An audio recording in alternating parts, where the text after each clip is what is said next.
Coming up, it's a chance to win $100,000 on Sunday NFL Week 12.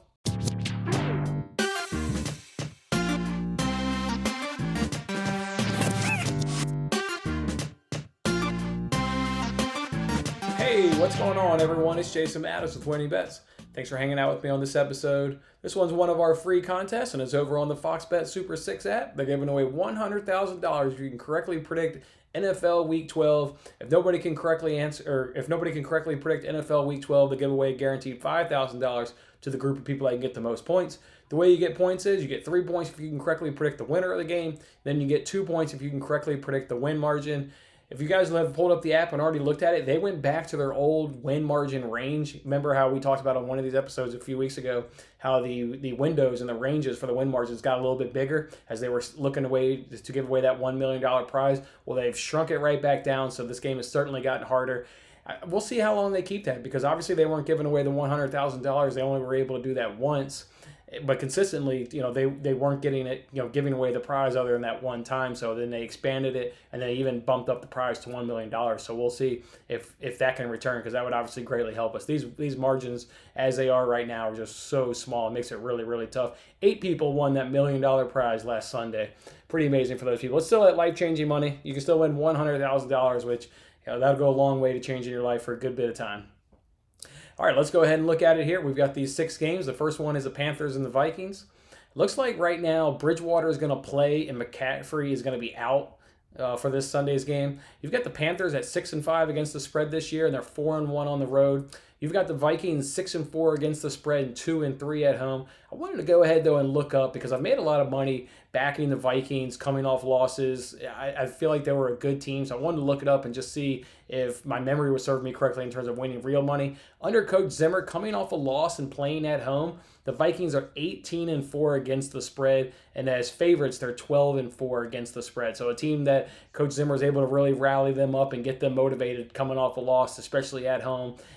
Again, they're 18-4 against the spread. So I'm going to lean on that. I'm going to lean on the Vikings' success. Obviously, they lost last week to the Cowboys, but I think they'll bounce back here. Again, they're really good coming off a loss under Coach Zimmer. I don't really buy into that Panthers 20-0 win over the Lions it was last week. So I'm going to go ahead and say the Vikings win this game, and it's 7-9. The next one on the slate here is the Cardinals and the Patriots. Look, the Cardinals are going to get they got extra rest because they played on Thursday there against the Seahawks. The Cardinals are 5-5 against the spread this year, and they're 3-2 on the road. The Patriots are 4-6 against the spread and 3-2 at the home. The line is currently right now Cardinals -2.5. I think the Cardinals are just going to be too much in this matchup. I think they're way too explosive on the offensive end. I think they can put up points, obviously, at a much quicker rate than the Patriots can. I think over the course of 4 quarters, the Patriots will struggle keeping this game close and staying competitive. Eventually, I see this one, being a little bit of a blowout per se, at least for NFL standards, a blowout. So I've got the Cardinals winning this game by 10-14. Next one we got here is the Dolphins and the Jets. It looks like at the time of this recording, Sam Darnold, he's going to return from injury, so it looks like he'll get the start. It makes it hard to evaluate the Jets. I mean, they've had, between Darnold and Flacco, they've just been swapping quarterbacks, it seems like every few weeks, because of injury, and it just makes it hard to evaluate the Jets because they're not getting consistency at the most important position on the field, obviously the quarterback position. So we'll see what happens here. The Dolphins, though, they're 7-3 against the spread and 3-2 on the road. The Jets are 3-7 against the spread and 2-3 at home. The line is currently right now Dolphins -6.5. I do like the Dolphins to bounce back. Obviously, they lost last week against the Broncos, but I think they'll get the win. I'm worried, though, that the Jets may get a backdoor cover. That's what kind of makes me nervous here. You can always get chunk plays, at the end of the game against soft coverage defense. Sam Darnold is better than Flacco. There's a reason why he's a starter. He hasn't played with the plethora of weapons. It's only been Flacco who's had Mims, Crowder, and Perryman at his disposal. Darnold's yet to have that so far this season, so I expect a better effort from a Sam Darnold-led team. Go ahead and give me the Dolphins to win this game by 7-9. Next one we got here is the Raiders and the Falcons. The Falcons are 4-6 against the spread and 1-4 at home. The Raiders are 7-3 against the spread and 4-1 at home. The line is currently Raiders -3. Those stats right there do it in for me. The Falcons aren't covering a spread at home. The Raiders are covering a spread on the road. I think the Raiders themselves will bounce back. They're competitive in nearly all their games. They get a really good fight. Meanwhile, with the Falcons, you just don't really know what you're going to get with them. We've seen, some of their laps under, Dan Quinn. We've seen them under now Raheem Morris. A really bad showing there last week against the Saints. So with the Raiders covering the spread, the Falcons' inability to cover the spread, I'm going to go ahead and say the Ravens win this game by 5-6. I think the Falcons have the potential, though, to keep it close, but it's just an explosive team on offense. They got a lot of good weapons, so hopefully they'll keep it close, and the Raiders will win that one by 5-6. All right, the next one here is the Giants and the Bengals. For the Bengals, it's going to be Brandon Allen to start at quarterback. I honestly didn't really know who this guy was. He's a 6th-round draft pick. He's got 3 games under his belt in his NFL career since being drafted. Since 2016 he was drafted by the Jacksonville Jaguars, and all of his 3 games are last season up under the with the Broncos. So I wanted to see like how does he generally perform, because again I don't really know this guy. He had completion percentage in those 3 games of 40%, 43%, and 60%.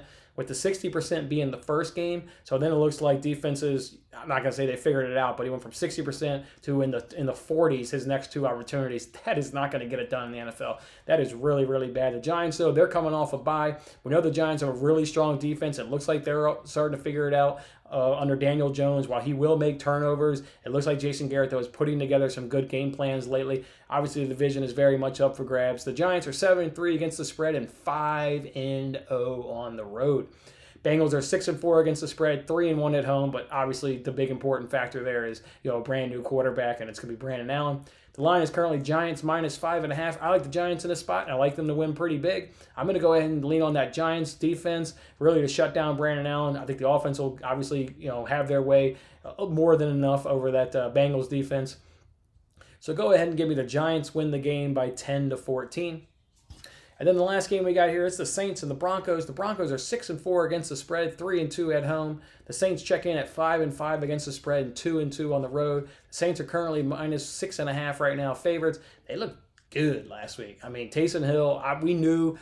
I didn't quite know, and I admitted obviously on the show because I didn't get this game right on last week's Fox Bet Super 6 questions. I just didn't know what you were going to get at Taysom Hill when he had to run 60 plays over the course of a game, as opposed to, he's in the game a lot, but not at the quarterback position. Call it maybe 5, 6 plays, what have you. I just didn't know what he was going to look like over the course of a game, running an entire game plan. He sure did look good. We knew he was going to bring that second dimension out of him with his ability to run and make plays when either whether it's designed or when the play breaks down. He looked good. I think it's going to energize the team. They're going to keep playing good until they get Drew Brees back. Defense looked really strong there against that Atlanta Falcons offense. I think is pretty decent. So I'm going to go ahead. This one to me is going to be the biggest blowout of the weekend in terms of the 6 games we got here. I like the Saints in this matchup, and it's Saints to win the game by 15-21.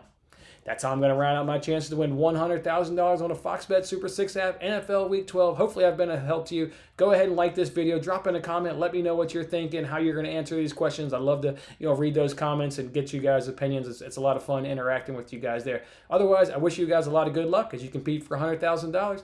I'm Jason Mattis, and I'll see you on the next contest. Thanks for watching this episode of Winning Bets. I'm Jason Mattis. I'll see you again when we are celebrating the wins and making more winning bets.